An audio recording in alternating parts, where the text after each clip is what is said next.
লক্ষ লক্ষ টাকা উঠিয়ে আপনি রুগীকে দিচ্ছেন। মানুষ ১০ টাকা, ৫০ টাকা, ১০০ টাকা, ২০০ টাকা, ১০০০ টাকা এভাবে আপনার কাছে দিচ্ছে। আপনি সেই টাকাটা এক জায়গায় জমা করে রুগীকে দিচ্ছেন। কিন্তু আপনি যে মানবতার ফেরিওয়ালা সাজতেছেন, এটা বেশ ভালো কাজ। কিন্তু কথা হচ্ছে যে আপনি এই ১০ টাকা, ২০ টাকা, ৫০ টাকা, ১০০ টাকা, ১০০০ টাকা করে মানুষের কাছ থেকে উঠায়ে লক্ষ টাকা সাজিয়ে যাকে দিচ্ছেন, যে রোগীটাকে দিচ্ছেন, সেই রোগীটা কি সত্যিই উপকৃত হচ্ছে? নাকি টাকাটা জলে ফেলে দেওয়ার মতো হচ্ছে? এই নিয়ে বিস্তারিত কথা বলবো আজকে। দেখেন, আপনি যাকে মানুষের কাছ থেকে টাকা উঠিয়ে দিচ্ছেন, কিন্তু সত্যি কি সেই টাকাটা তার কাজে লাগছে? সত্যি কি সেই টাকাটা দিয়ে সে উপকৃত হচ্ছে?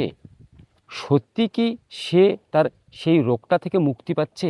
নাকি টাকাগুলো খরচা হয়ে যাচ্ছে, মানুষ দান করতেছে, টাকাও অপব্যয় হচ্ছে এবং শেষে সেই রোগীটাও দুনিয়া থেকে চলে যাচ্ছে।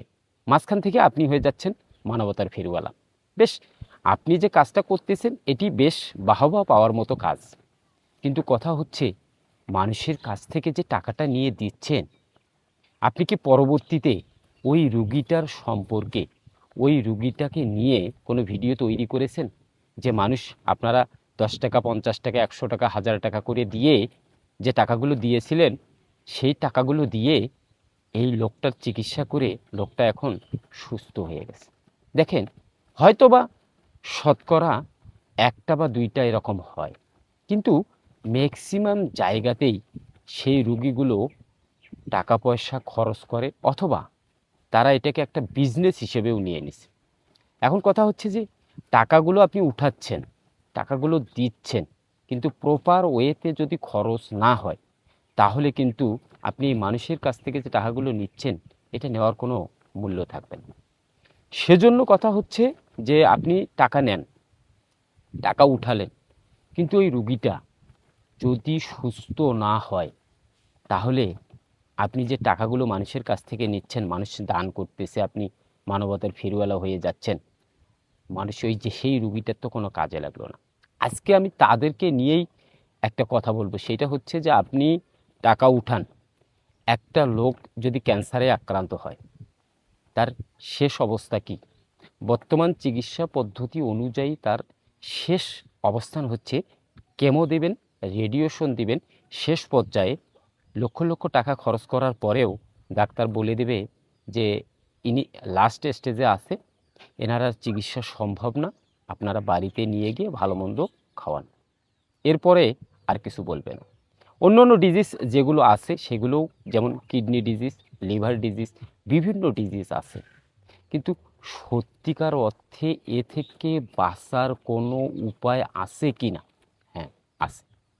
সত্যিকার অর্থেই এ থেকে বাঁচার উপায় হচ্ছে আয়ুর্বেদ এবং ন্যাচুরোপ্যাথি চিকিৎসা। আপনার এত লক্ষ লক্ষ টাকা লাগবে না। একটা ক্যান্সারের পেশেন্ট যদি স্বাভাবিক অবস্থায় সে ১০ লক্ষ, ১৫ লক্ষ টাকা খরচ করে, কেমো দেয়, রেডিয়েশন দেয়, ইমিউনোথেরাপি দেয়, বিভিন্ন ধরনের থেরাপি দেয়, দেওয়ার পরও সে কিন্তু সঠিকভাবে সুস্থ হয় না, বা সে শেষ পর্যায়ে গিয়ে তার শেষ দুনিয়া থেকে চলে যায়। এখন এত টাকা খরচ না করে এর চেয়ে কম টাকায় সামান্য কিছু টাকা খরচ করার মাধ্যমেই রুগীকে সুস্থ করা যাবে। রুগী যদি আল্লাহ তাআলা হায়াত রেখে থাকে, সে সুস্থ হবে এবং আপনার সে স্বাভাবিক জীবনযাপন করবে। ক্যান্সার বলেন, কিডনি ডিজিজ বলেন, লিভার ডিজিজ বলেন, লাং ডিজিজ বলেন, যে ডিজিজেই বলেন, আল্লাহ তাআলা এর ঔষধ, এর প্রতিকার ন্যাচারালভাবে, প্রাকৃতিকভাবেই দিয়ে রেখেছে। শুধুমাত্র আপনি যেখানে যাচ্ছেন, আপনি প্রপার ওয়েতে আপনার চিকিৎসাটা হচ্ছে না, বিধায় আপনার রোগটা সারছে না। তো তাদের জন্য আজকের এই ভিডিওটা। যারা লক্ষ লক্ষ টাকা মানুষের কাছ থেকে উঠিয়ে রুগীকে দিচ্ছেন, বেশ, আপনার কাজটা অনেক ভালো কাজ। কিন্তু আপনি যে টাকাটা দিচ্ছেন, সেই রুগীটার ট্রিটমেন্ট কি প্রপার ওয়েতে হচ্ছে কিনা, সঠিক ট্রিটমেন্ট হচ্ছে কিনা, তার টাকাটা কি সে খেয়ে ফেলছে কিনা, এই খোঁজটা নেবেন। এবং পারলে যে কোনো মারাত্মক বা জটিল সমস্যার রুগীকে আমার এই ভিডিওর কমেন্টে কমেন্ট করে জানাবেন এবং আমার ঠিকানায় তাকে পাঠিয়ে দেবেন। টাকা পয়সা ম্যাটার না, মানি ইজ ডাজেন্ট ম্যাটার। টাকা পয়সা সামান্য জিনিস, টাকা পয়সা সবার কাছেই আছে, কিন্তু সেবা এবং মানুষের সুস্থতা এটা হচ্ছে সবচেয়ে বড় বিষয়। পারলে ভিডিওতে এসে একটা কমেন্ট করে জানাবেন আপনার কি সমস্যা এবং যোগাযোগ করবেন হোয়াটসঅ্যাপ নাম্বারে।